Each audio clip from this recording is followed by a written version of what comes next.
Chapter number 5 10 marks की weightage रखता है और आप एक ही क्लास में कर रहे हो। आज की क्लास आपको 10 नंबर दिलवाएगी फाइनल एग्जाम्स में, ठीक है। Emerging modes of business, E business start करें। मैम ई बिजनेस का क्या मतलब होता है बेटा? इधर देख, इधर देखो बेटा। ई बिजनेस का मतलब है जो आप बिजनेस एक्टिविटीज कर रहे हो उसको इलेक्ट्रॉनिकली परफॉर्म करना with the help of a computer and network. किसका यूज करना है? Computer and network. ध्यान से समझो, e business is electronic business which means conducting industry, trade and business. क्योंकि बिजनेस एक्टिविटीज में दो ही चीजें आती हैं, इंडस्ट्री और कॉमर्स। इंडस्ट्री और, तो मैम ने क्या लिखा है? Industry, trade and business using the computer networks that is internet. क्या यूज करना है? Computer network that is internet. Ma'am इससे होगा क्या? E commerce covers a firms interactions with customers and suppliers over the internet. अब तो अपने customer से भी ऑनलाइन ही मिलेगा, अपने सप्लायर्स से भी ऑनलाइन ही मिलेगा, ओवर द इंटरनेट। ध्यान से समझना, ई बिजनेस में सिर्फ ई कॉमर्स नहीं आ रही, प्रोडक्शन भी ऑनलाइन हो रही है। मतलब कितना रॉ मटेरियल आ रहा है, कितना यूज हो रहा है, मशीनरी में कितने का माल जा रहा है, ये सब भी कैसे है? Online, over the internet. आपको एक हैशटैग याद रखना है, ओवर द इंटरनेट। सारी बिजनेस एक्टिविटीज कैसे होंगी? ओवर द इंटरनेट, ठीक है। अगर over the internet case study में आ गया तो आंसर ई बिजनेस ही है। समझ गए? ध्यान से समझो, ई कॉमर्स छोटी टर्म है, ई बिजनेस बड़ी टर्म है। क्योंकि कॉमर्स छोटी टर्म है और बिजनेस एक्टिविटीज दो तरह की होती हैं, इंडस्ट्री और कॉमर्स। तो कॉमर्स किसका पार्ट है? बिजनेस का। ऐसे ही ई कॉमर्स किसका पार्ट है? ई बिजनेस का। तो कौन सा कॉन्सेप्ट नैरो है? E commerce. कौन सा ब्रॉडर है? कौन सा वाइडर है? E business. क्लियर है बेटा? इधर देखो, e-business includes not only e-commerce but also other electronically conducted business functions such as production, inventory management, product development, accounting and finance। ये सब कुछ ऑनलाइन होगा तो e-business है। अगर सिर्फ तो खरीद कर बेचेगा तो e-commerce है, सिर्फ ट्रेड होगा तो e-commerce है। Inventory management, production, human resource management सब कुछ ऑनलाइन होगा तो क्या होगा? ई। समझ आ गई है बात? इधर देखोगे अब ध्यान से, मैम बेनिफिट्स क्या है ई बिजनेस के? What are the benefits of e business? ध्यान से समझना। टोटल 5 बेनिफिट्स हैं जो मैं आपको करा रही हूँ, पेपर पॉइंट ऑफ व्यू से इंपॉर्टेंट है। पहला है, ई बिजनेस के लिए तेरे को कोई महंगा शोरूम नहीं बनाना, तो there is ease of formation, क्योंकि इन्वेस्टमेंट रिक्वायरमेंट क्या है? बहुत कम। तो फर्स्ट पॉइंट बोलो, ease of formation and lower investment requirement. बोलो, ease of formation and lower investment. Once again, ease of formation and lower investment. क्या लिख के आऊंगा मैम अगर ये पॉइंट आ गया तो? It is easy to start, they need not maintain huge stocks in block up there. उनको ह्यूज स्टॉक भी नहीं मेंटेन करना, दुकान पे दिखाने के लिए ना शोरूम बनाना है, इसीलिए उनकी कॉस्ट क्या है? कम, इसलिए उनकी कैपिटल ब्लॉक नहीं हो रही। फर्स्ट पॉइंट बोलो, ease of formation and lower investment requirement. Second time, ease of formation and, ma'am आपको देंगी assertion रीजनिंग।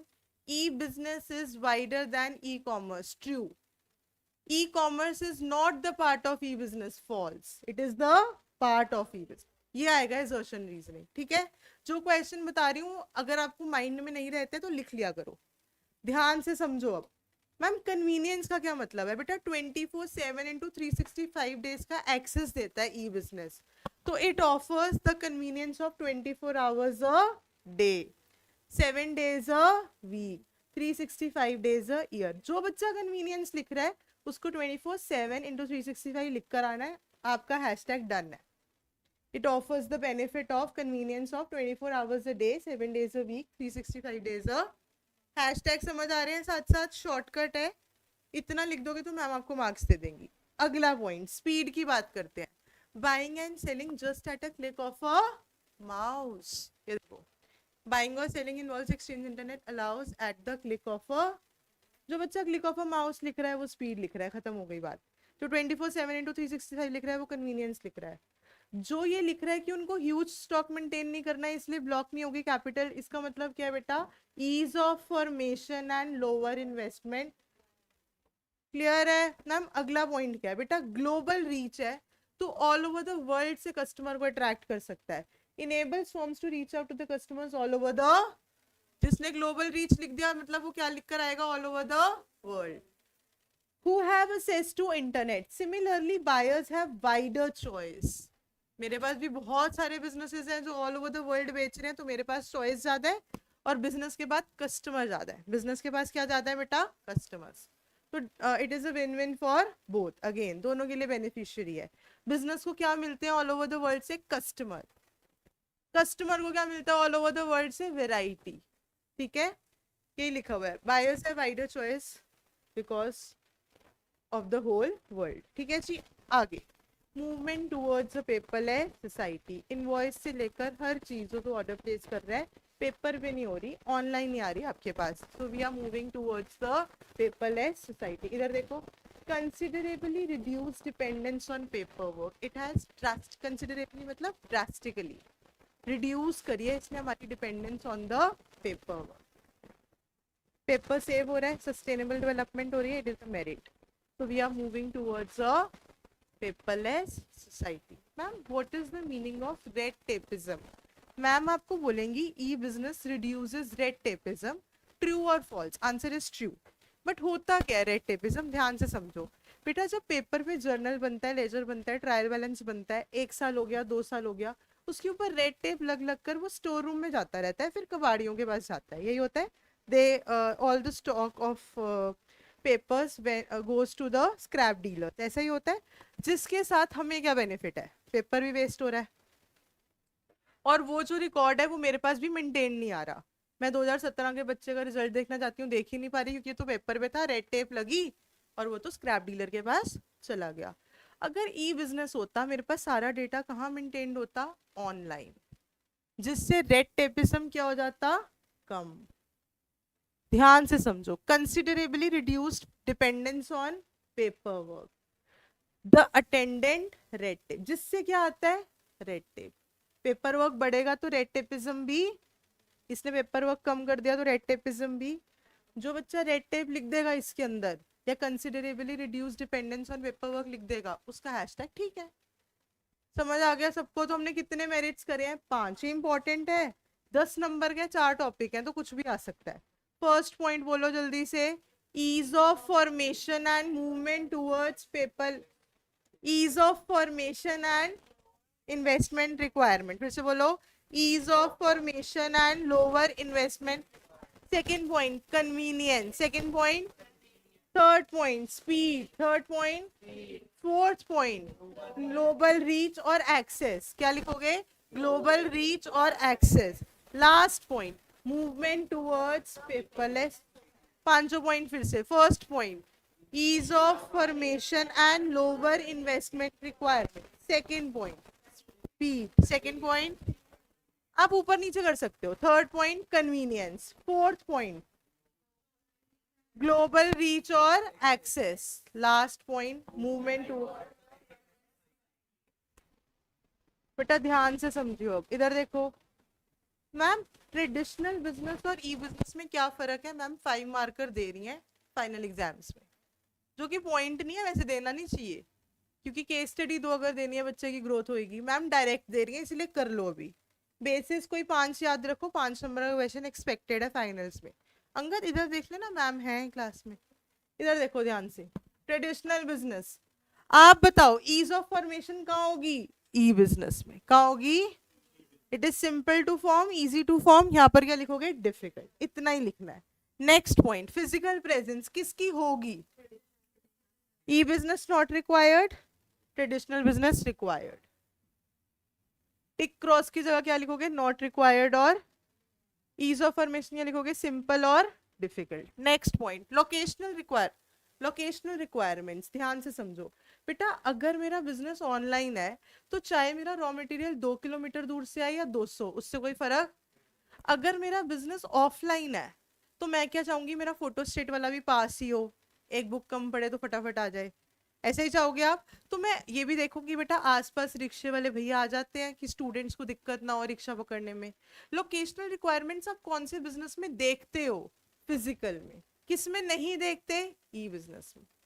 इधर देखो, locational requirements, proximity to source of raw materials और the market for the product. मैं देखती हूँ market का है, मैं वहीं दुकान खोलूंगी। लेकिन यहाँ पर मैं ऐसी कोई लोकेशनल रिक्वायरमेंट सर्च नहीं करती। 3 पॉइंट बोलो। पहला ईज ऑफ फॉर्मेशन, दूसरा फिजिकल प्रेजेंस, तीसरा लोकेशनल रिक्वायर। फिर से बोलो, ease of formation, physical presence, locational requirement. Second time, ease of formation, locational requirements. Next point, cost of setting up. जब शोरूम ही नहीं बन रहा तो यहाँ पर कॉस्ट ऑफ सेटिंग अप क्या होगी? As no requirement of facilities. यहाँ पर शोरूम भी बनाना है, फिर साफ सफाई भी होगी, इसलिए कॉस्ट ऑफ सेटिंग अप क्या होगी? ज्यादा। नेक्स्ट इज ऑपरेटिंग कॉस्ट, मतलब बिजनेस चलते चलते जो रोज का खर्चा है। सैलरीज हो गई, ध्यान से समझो, सैलरीज हो गई, स्टॉक हो गया, कहाँ आपको ज्यादा मेंटेन करना है? हाय, यहाँ पर क्या लिखोगे? इसको बोलते हैं ऑपरेटिंग कॉस्ट। जो आप करंट एसेट्स पढ़ते हो ना वर्किंग कैपिटल रिक्वायरमेंट में, जिसकी वर्किंग कैपिटल रिक्वायरमेंट ज्यादा है उसकी ऑपरेशनल कॉस्ट भी। समझ गए? क्लियर है बेटा? जैसे हमारे सेंटर की ऑपरेशनल कॉस्ट की बात करूं तो आप ऐसा मान लो, भैया की सैलरी ऑपरेशनल कॉस्ट है, आंटी की सैलरी ऑपरेशनल कॉस्ट है, ताक्षी दीदी, इशनी दीदी, नवली दीदी, सबकी सैलरी ऑपरेशनल कॉस्ट है। पानी का खर्चा, जो आंटी बैठी है वॉशरूम क्लीन कर रही हैं उनका खर्चा, ये ऑपरेशनल कॉस्ट है। जिस दिन सेंटर खुलेगा ये लोग आएंगे और इनकी सैलरी तो जाएगी जाएगी। समझ गए? इसको क्या बोलते हैं? Operational cost. फिजिकल बिजनेस की क्या होती है? ज्यादा। ई बिजनेस की क्या होती है? कम। कोई भी कॉस्ट है ई बिजनेस की कम होगी और फिजिकल बिजनेस की, चाहे वो ऑपरेटिंग कॉस्ट हो या कॉस्ट ऑफ सेटिंग अप हो। नेक्स्ट पॉइंट, पहले मुझे 5 पॉइंट बता दो क्योंकि 5 ही पेपर में आने वाले हैं। First point ease of formation, second point physical, third point locational require. दो कॉस्ट बताओ, कॉस्ट ऑफ सेटिंग अप, फिर से बोलो, cost of setting up. Ma'am अब बताओ, nature of contact with the suppliers and customers, direct कहाँ होगा? Directly. इसमें डायरेक्ट, ध्यान से समझो मैंने क्या करा, ध्यान से समझना। मान लो मैं नेस्ले की बात करती हूँ, ठीक है? नेस्ले वाला बंदा क्या करता है, उसका ऑफलाइन बिजनेस होता है, वो अपने कस्टमर से मिल पाता है क्योंकि उसकी चेन है, ठीक है? अब बात करते हैं किसी और बिजनेस की, जैसे फॉर एग्जांपल लेस की बात करते हैं। लेस डिस्ट्रीब्यूट हो जाता है तो क्या लेस का ओनर कस्टमर से मिल पाता है? क्योंकि बिजनेस ऑनलाइन नहीं है, क्या है बेटा? ऑफलाइन। इसीलिए वो कैसे मिल रहे हैं? इनडायरेक्ट। ये पॉइंट में हर बच्चा गलती करता है, 90% बच्चा यहाँ गलती करता है। कस्टमर से मैं डायरेक्टली कब मिल पाऊंगी? ध्यान से समझो बेटा, अगर मैं ऑनलाइन ज्वेलरी बेचती हूँ, जो भी कस्टमर आएगा मेरे पास ही आएगा, डायरेक्टली मेरे से कोऑर्डिनेट करेगा। लेकिन ऑफलाइन बेचती हूँ, कोई एजेंट जाकर बेच के आता है, कोई बंदा है जो आगे सप्लाई करता है, तो मैं उससे कैसे मिल पा रही हूँ? इनडायरेक्टली। कस्टमर मुझे कैसे मिल पा रहा है?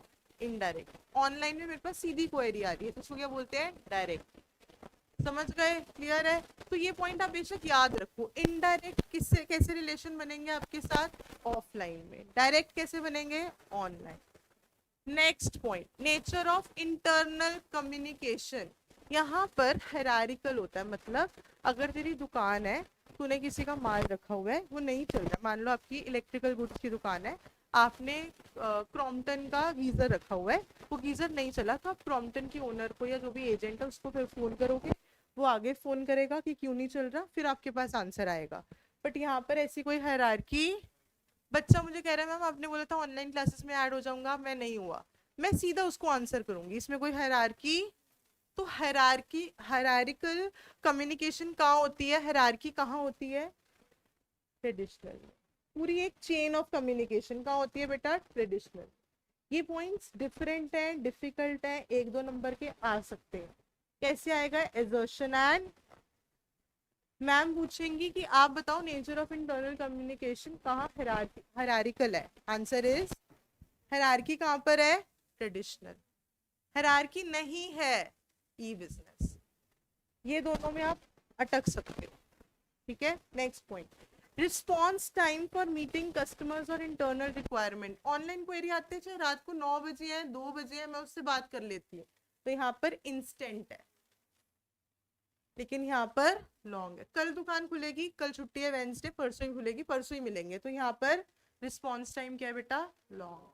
रात को 2 बजे कोई मेरे से सूट लेना चाहता है, मेरा ऑफलाइन स्टोर है, मैं नहीं बेच सकती, मेरा ऑनलाइन स्टोर है मैम, ये वेबसाइट है, आप ऑर्डर प्लेस कर दो, we are running 25% off on 26 January, ये वो ऑर्डर लेते रहो।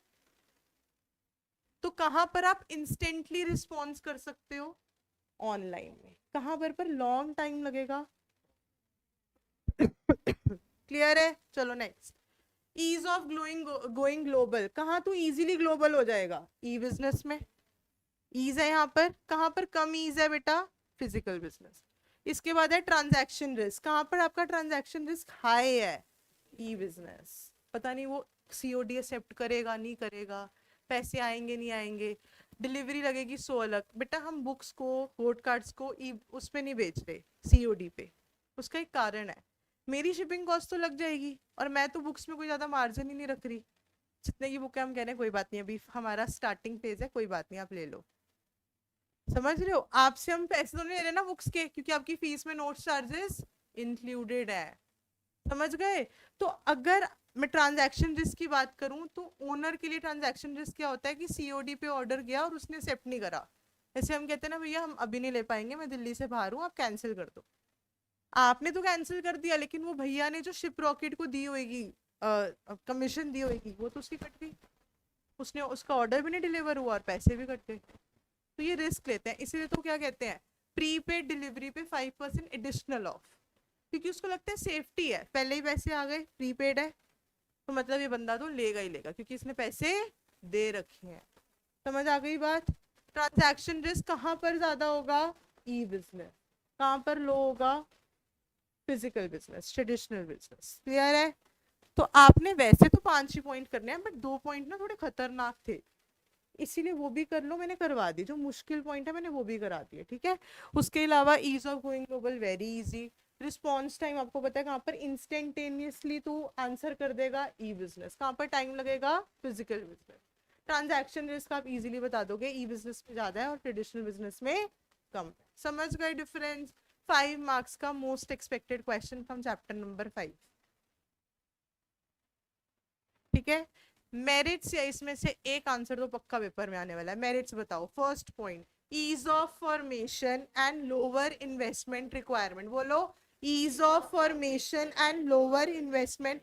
Second point, convenience. Second point, third point, speed. Third point, fourth point, global reach और एक्सेस। फिर से बोलो, ग्लोबल रीच।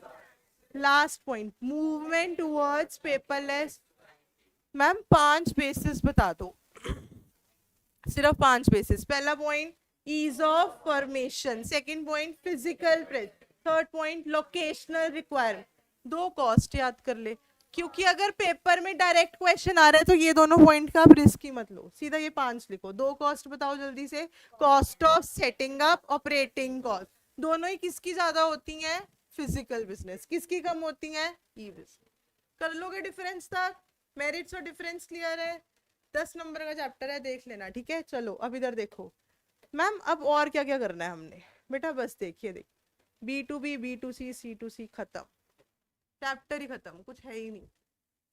बताओ, हो सकता है क्लास में एक चैप्टर, मैंने सोचा था चैप्टर 1 का भी करवा ही दूं कि आधा ही है, बट अभी मैं नहीं करा रही। आप बुक्स लेकर आना नेक्स्ट क्लास से, हाईलाइट करना, घर जाकर इसकी PDF डलवा रही हूँ, सेम टू सेम लिख कर लाना। इतने शॉर्ट में भी अगर तू नहीं कर पा रहा, मतलब तू करना ही नहीं चाहता। अगर आप अभी भी नहीं कर पा रहे, इतने शॉर्ट टू भी शॉर्ट में नहीं कर पा रहे, मैंने बोल दिया यही आएगा, तब भी नहीं कर पा रहे, मतलब आप करना नहीं चाहते। भाई तू ले लियो ना PDF यार, अब मैंने वो दिया जो मैम को चाहिए, बिल्कुल वही। टर्म 1 में ना कुछ कुछ टीचर्स ने मार्क्स काट लिए थे, जैसे GHPS GNPS में नहीं काटती मैम, SS मोता में, बट कोई अच्छे स्कूल है तो नंबर काट लेते हैं, तो उनको यही चाहिए, ठीक है बेटा। चलो अब इधर देखो ma'am, what is the meaning of B2B B2C, ध्यान से समझो इसको। मैम क्वेश्चन कैसे देंगी, मैम बोलेंगी स्कोप ऑफ ई कॉमर्स या टाइप ऑफ ई कॉमर्स। क्या बोलेंगी, जल्दी बोलो, स्कोप ऑफ ई कॉमर्स या, इसकी ना हेडिंग नहीं दी हुई हमने, तो हम लिख देते हैं स्कोप और type of e commerce, scope of e commerce और टाइप ऑफ। ध्यान से समझना अब इस पॉइंट को, ठीक है बेटा। जब एक बिजनेस दूसरे बिजनेस के साथ ओवर द इंटरनेट कोई भी ट्रांजैक्शन करता है, एक बिजनेस दूसरे बिजनेस के साथ, इसको बोलते हैं B2B कॉमर्स। क्या बोलते हैं, जल्दी बोलो, B2। ध्यान से समझो, इधर देखोगे अब, both the parties involved in B2B commerce transactions are business firm। B2B में दोनों ही कौन होती हैं, business firm। And hence the same B2B is business to business। इसी को हम क्या बोलते हैं, business to, जहां पर दोनों एंड्स पे कौन होंगी, बिजनेस। जैसे एक होलसेलर एक रिटेलर, एक मैन्युफैक्चरर एक होलसेलर, तीनों ही बिजनेसमैन है। जब एक एंड पे होलसेलर किसको सामान बेचेगा, रिटेलर को, मैन्युफैक्चरर किसको बेचेगा, होलसेलर को, दोनों बिजनेसेस हैं। इसको हम क्या बोलते हैं, B2B ट्रांजैक्शन। बट ये होनी कैसे चाहिए, ओवर द इंटरनेट। पहले आपने लिखना है दोनों एंड पे कौन होएगा, दूसरा आपने लिखना है ट्रांजैक्शन होगी कैसे, over the internet. B2B clear है। चलो अब इधर देखो बेटा, मैं ऐसे करती थी, मान लो this is business 1, this is business 2। आपको जितने फ्लो चार्ट्स आप बना सकते हो पेपर में, आपका पेपर उतना ही प्रेजेंटेबल हो जाता है। आंसर तो हर बच्चा लिखता है, पर मार्क्स सिर्फ 100 के क्यों आते हैं। आप अगर कभी सैम्पल पेपर बुकलेट में भी पीछे आंसर देखो, आंसर की दी होती है, या सोशल साइंस की आपने 10th में शायद देखी होगी, तो उसका आंसर बड़ा डिफरेंटली प्रेजेंटेड होता था। जितने मार्क्स का आंसर है उतने पॉइंट वो लिख रहा है। थ्योरी में यही चीज मैटर करती है, और ये 11th में ही नहीं 12th बोर्ड में आपको बहुत काम आएगा। जो तेरे को फ्लो चार्ट पता है वो बना दे। बिजनेस 1 और बिजनेस 2 दोनों एंड्स पे आ गए, इन दोनों के बीच में क्या हो रही है, buying and selling over the internet. खत्म, बना लोगे। Next is B2C commerce. अगला क्या है बेटा, B2C कॉमर्स। ध्यान से समझना अब बेटा, जब एक एंड पे बिजनेस फर्म्स होंगी और दूसरे एंड पे कस्टमर्स होंगे, business firms on one and and customers on it's other and, तो क्या होगा, एंड लिखना है, हैंड नहीं लिखना, क्या लिखना है, एंड। दो एंड्स है, एक जगह क्या बनाऊंगी बेटा, बिजनेस, दूसरी जगह क्या बनाऊंगी, तो हम इसको क्या बोलते हैं, B2C कॉमर्स। अगली कैटेगरी आ रही है C2B commerce, is very much reality. ध्यान से समझो, मैम ने क्या करा हाफ ईयरली में, B2C तो सबको आता होता है, बिजनेस कस्टमर को बेच रहा है। मान लो मैंने किसी के टोल फ्री नंबर पे कॉल करा कि सर ये दिक्कत आ रही है, मेक माई ट्रिप पे पैसे कट गए, फ्लाइट बुक नहीं हुई। तो ये है कस्टमर टू बिजनेस ट्रांजैक्शन। कौन सी ट्रांजैक्शन है, कस्टमर। मैम पैसे तो कट नहीं रहे बेटा, ऑर्डर प्लेस होना भी ट्रांजैक्शन है, सिर्फ सर्च करना भी क्या है, ट्रांजैक्शन, चाहे पैसे कटे या ना कटे। तो ध्यान से पढ़ो अभी, C2B commerce is very much reality. Ma'am लिखेंगी C2B commerce is a reality, answer is true. ये होती है C2B। जब मैं कॉल सेंटर में कॉल करती हूँ या क्वेरी पोस्ट करती हूँ, मुझे ये वाली क्लासेस लेनी है, ये प्रोडक्ट लेना है, तो ये कौन सी ट्रांजैक्शन है, C2। पढ़ो, customers can also make use of call centers set up by companies to make toll free calls to make queries and lodge complaint। हम complaint भी तो करते हैं ना, तो ये सारी चीजें किसका पार्ट है, C2B commerce.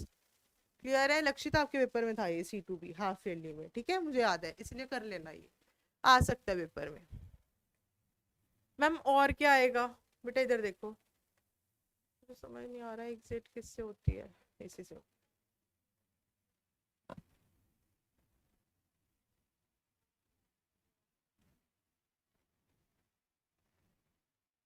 Ma'am what is intra B commerce, बेटा एक ही बिजनेस में बहुत सारे डिपार्टमेंट्स होते हैं, जैसे sales, purchase, finance, production, marketing, ऐसे बड़े सारे डिपार्टमेंट्स होते हैं। जब एक बिजनेस है, ध्यान से समझना अब इधर, ये क्वेश्चन बच्चा समझ नहीं पाता, इधर देखो बेटा, मान लो एक बिजनेस है और उसके 6 डिपार्टमेंट्स हैं, वो कैसे कनेक्टेड है, ओवर द इंटरनेट। कैसे कनेक्टेड है, ओवर द, इसको हम क्या बोलते हैं, intra B parties involved in electronic transactions are from a within given business firm, within a given business firm. Angad Singh classes की 10 डिपार्टमेंट ऑनलाइन एंगेज्ड है, तो हम उसको क्या बोलेंगे, इंट्रा बी. डोमिनोज की 5 डिपार्टमेंट एंगेज्ड है, तो क्या होगा, इंट्रा बी. ना तो दूसरा बिजनेस एंट्री ले रहा है, ना तो दूसरा कस्टमर एंट्री ले रहा है, तो हम इसको क्या बोलते हैं, intra B. Within the business, तो आंसर क्या होता है, इंट्रा बी. इंटर का मतलब होता है दोनों के बीच में, अलग अलग. इंट्रा का मतलब होता है उसी के अंदर. इंटर स्कूल में बहुत सारे स्कूल आ जाते हैं, इंट्रा स्कूल में एक ही स्कूल आएगा. अब समझ आ रही है बात. इंट्रा बी में एक ही बिजनेस आएगा, बी स्टैंड्स फॉर बिजनेस. ठीक है. अब इधर देखो, C2C कॉमर्स. इधर देखो बेटा ध्यान से.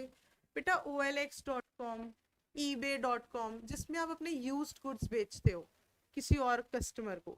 आपको पता है अब तो टॉयज भी हम दे सकते हैं, या फिर बेबी बादर, ये वो जो हम नहीं रख सकते ना, जिसमें बेबी नहाता है, ये वो सब दे सकते हैं. इसके भी प्लेटफॉर्म खुल गया है, क्योंकि बेबीज का सामान इतना सारा इकट्ठा हो जाता है, स्टॉक करना पड़ता है, पता नहीं दूसरा बच्चा होए ना होए, करो ना करो, है ना. तो इसीलिए हम सामान क्या कर सकते हैं, ऑनलाइन पोस्ट करो, जो पेरेंट्स को पसंद आ रहा है वो ले ले. जैसे आपने देखा होगा कि आपकी एंगेजमेंट ड्रेसेस, शादी की ड्रेसेस सब मिल जाती है ना, यूज्ड वाली भी. तो वो किसका एग्जाम्पल है, C2C. एक कस्टमर किसको बेच रहा है, दूसरे कस्टमर को. किसको बेच रहा है बेटा, C2C commerce. Here the business originates from the consumer and ultimate destination is also the consumers. Thus the name is. Ma'am total कितने स्कोप्स हैं बेटा, ध्यान से समझ. पहला है B2B, पहला कौन सा है, B2B. दोनों कौन थे, बिजनेसेस. B2B. दूसरा B2C.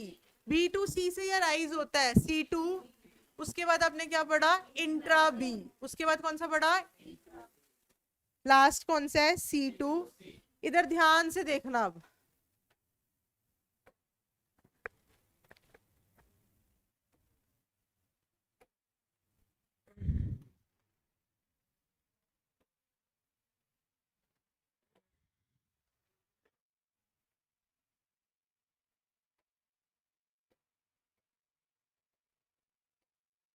मेरिट्स करोगे आप, डिफरेंस करोगे आप, स्कोप करोगे आप. चैप्टर 5 डन है.